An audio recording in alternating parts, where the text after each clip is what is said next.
Obviously, we're going to go into detail this morning together. You're going to take us through the story of this outstanding campaign together. Lars, I think you have a short presentation for us to start with, if I understand correctly. Yeah, I think it helps to understand what this case was about. And let us see, yeah, there's the presentation. We have a show in Germany called Das perfekte Dinner. I think abroad it is known as Come Dine With Me. And it's about amateur cooks who are in a competition. They invite each other, and one is cooking every evening, and the others have to give points. And it's sometimes more friendly, sometimes less friendly, but they all put a lot of effort in their cooking, and they really try to cook high class. And usually we are in the living rooms of these candidates. This time it was different. We went there where there are high expectations on food, on AIDA. And I had brought a little cut down from the show. It was 5 evenings, and we can see it here.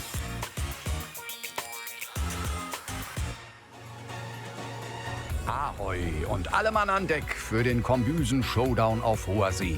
5 Hobby-Smoothies kochen sich auf einer epischen Schiffsreise einmal quer durch den Orient. Zum Glück gibt's einen Rettungsanker, Küchenjoker Felicitas Teen. Nice. Ja, und den Chef de Cuisine als Reiseführer, Franz Schneed. Ja, für die Kandidaten, die nicht kochen müssen, habe ich mir was ganz Besonderes überlegt. Es wird spannend.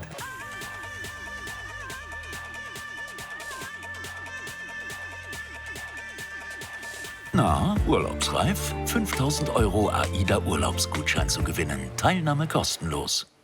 Prost, schön. Auf die Gesundheit, auf uns, auf die Woche. Und auf die Kreuzfahrt natürlich.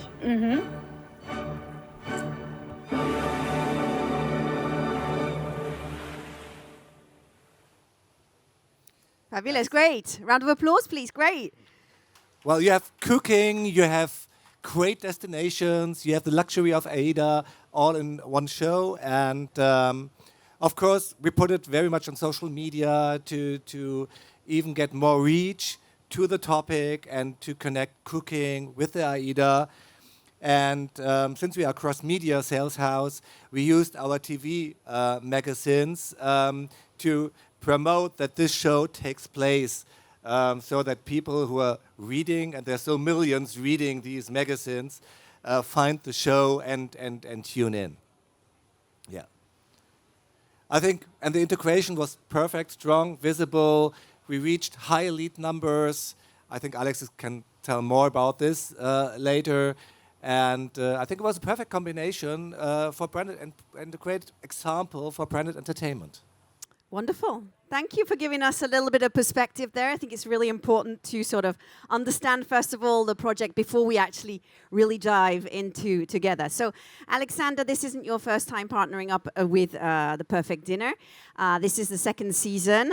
Before we talk about season 2, let's go back to the beginning, back to the origin of this collaboration together. How did the whole adventure first begin? Why did it make sense? So our overall approach is to bring the product towards and close to the customers, and therefore we spend a lot of efforts to have it in these kind of TV shows. So this was not the only thing we did in the past. We were also part of Shopping Queen. We did also on Vox together a kind of dating format with 2 seasons, which were tremendously successful. And then we reached out to Perfect Dinner the first time because culinary is for us one of the major things we want to bring towards our guests, and culinary is very important to them. And therefore, having a kind of show we see here was a perfect match for us. So you had a confidence thing going on there with your collaborations from the past, and then obviously the theme was perfect for you. Why did this feel such a perfect fit for you, Lars? Well, I think when you talk about food and cooking and entertainment, this is all what happens on AIDA as well. Yes. You know, these are key elements of a cruise. And so this was a perfect fit. And to say it's of course easier to have a branded entertainment show with AIDA because it's location already. You know, you have so many great spots on such a cruise ship with a very good setting, and this is worth a lot. And I guess this fits in as well with the food trend that has been going on for quite some time now and is still going very strong, Lars, correct? Yeah, there's a high trend on food, especially since COVID, because people became more aware of what they eat and how they cook, and they are more interested. It's a higher involvement topic now than it was before, and so the trend to food shows rose. Alexander, we understand that it wasn't just a product placement. It was also about getting out real stories, putting real people in the spotlight here. I guess it was probably very important for you to find the right balance between showing the brand and being as authentic as possible. Yeah, that's always a challenge when we have these kind of formats. And as I mentioned before, we have different formats in the past. And for us, it was always important that also for the viewers, it makes sense that AIDA is in there. Otherwise, it is too much advertisement and it doesn't work out. But how we manage it here and with Perfekte's Dinner, but also in the other shows, of course, that's my role, to keep the product visible, but to make it also trustful towards the normal viewers, that it makes sense for them that something like this happened on a cruise ship. And this was easily seeable because we had a lot of our staff there. For example, our Michelin star cook was there helping them to do even a better menu, to have parts of the crew there who was always visible, but helping in a very friendly and authentic way. Of course. We all know the risks. I mean, obviously, you've got to avoid just falling into a product placement every time, but that's your kind of speciality as well, Lars. What's your method to keep content as authentic as possible and not cringy? How do you actually go about collaborating with the brands? Well, often more is less when it comes to placement. I think storytelling first. We have great editors and producers who take care of the storytelling, and the storytelling fits. And the brand should not interfere here because they are the experts. On the other hand, you have the brand experts who really knows very well what the brand needs, and you have to combine that, and you have to find a good solution together where the storytelling works perfect and the brand has a visibility, and in the best case, it can show its strength, like in this case, because cooking and food and eating on AIDA is a huge strength. Do you enjoy this type of collaboration? Because it's a lot about listening to each other, I think, and finding the right dose there. Is it a long process? I guess now we are used to each other. Yeah, we know each other very which is well good, after a while, so we know exactly what you guys are looking for, you know what we are looking for, and the good thing is that the cruise ship is a natural platform where people really can understand that it makes sense. Of course there's a kitchen, of course there's food, of course we have different restaurants, so then it's much easier to also put these kinds of formats in there without building something up which is not naturally on our platform normally. Okay, and you know, there's a world of opportunity out there for brands like you today. The social, digital influencers. You could choose all sorts of different things. I'm sure you do as well. But you know, why did you choose television for this, and how does this fit into your strategy? That's absolutely very interesting, and whenever we do things like this, we see immediately an increase on our website. The website traffic is increasing by 25-30%, and also we can see it by the participants of the sweepstakes. So we had 60,000, we saw it in the video, 60,000 participants in the sweepstakes. We generated over 10,000 new newsletter registrations.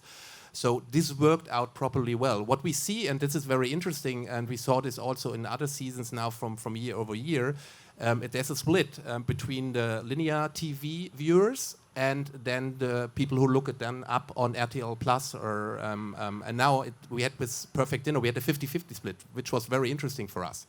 Because in the first season we had more 60-40, 70-30, but now it ended up with 50-50. So we reached both kind of viewers. We reached these viewers who watch it up on TV, but also the ones who look it up now on RTL Plus, for example. That's a perfect mix.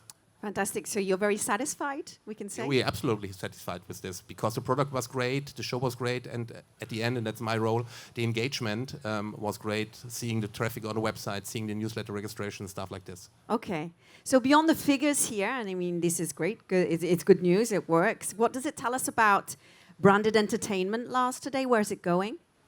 Well, first of all, I think we will see much more branded entertainment formats in the future than we see now. There will be tops and flops, and I think what we see is that shows that you need experts to create the shows, to produce the shows, and to understand how to entertain a broad audience. And when you don't have these experts, you will probably fail, especially when it's long form. And so the number of corporations between broadcasters and producers will definitely rise with branded entertainment shows. And I think they will give an added value too to the audience. You guys have worked together for, on many different projects.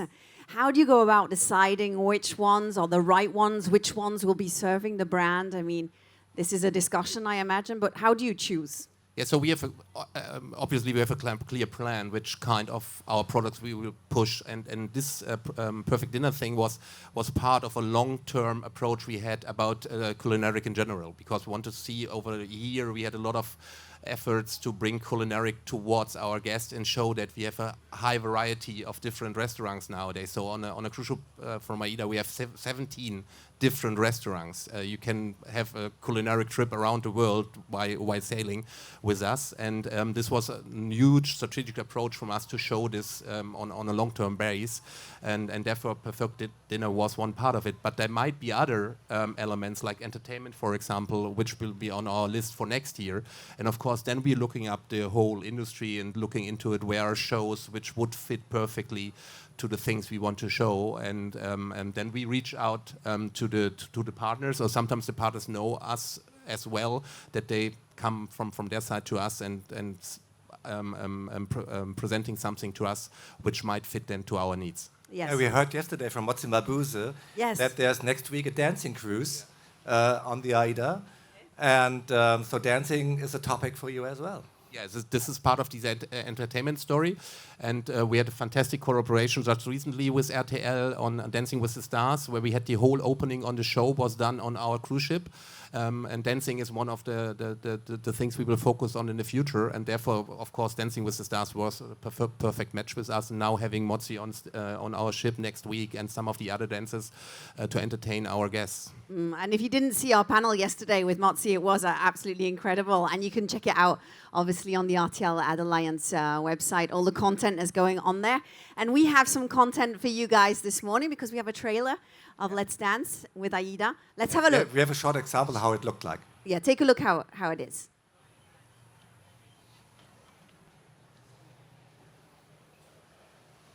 I see the sunrise, baby. Can't go like an high. Temperature's got me crazy. Heaven knows that you're the one. Summer, I've been waiting so long. The wait's now over and it's time to come along. Summer, lead up to paradise. Say that let's go. It's a cool, cool world, so let me, baby. It is now over and it's time to come along. Summer. So this is a shortcut of the opening dance. Excellent. And the opening dance is iconic for Let's Dance because the dancer put so much effort in this dance. I think it was great that we could mix it with AIDA. So this was a very interesting thing. So it was aired on a Friday evening, and I was in the car, and honestly, I forgot about that this will air in this night, and I never get so many WhatsApp within 1 hour. Because a lot of people saw this. It's a very, very, very, very successful show in Germany, and it was interesting to see which kind of people are looking to looking Let's Dance, and there was send me WhatsApp. Then I saw this opening, and this was amazing. I never saw something like this before. It's very subtle, isn't it? There's a really intricate. It's like it's been sort of sewed together in a way. Absolutely, and it was really complex to film it like that. Yeah. But it worked out very well. Yeah, well, it's absolutely beautiful. Congratulations on your future, Thank on your collaboration here. It's been broadcast, and also, I guess you're continuing to work together. For sure. For sure. Okay, well, fantastic. Well, thank you very much for rolling this out. If there's anything left that we've forgotten to say, let me know. But I think we've covered everything this morning. Wonderful. Lars, Thank you very Mann much. and Alexandre Ewig.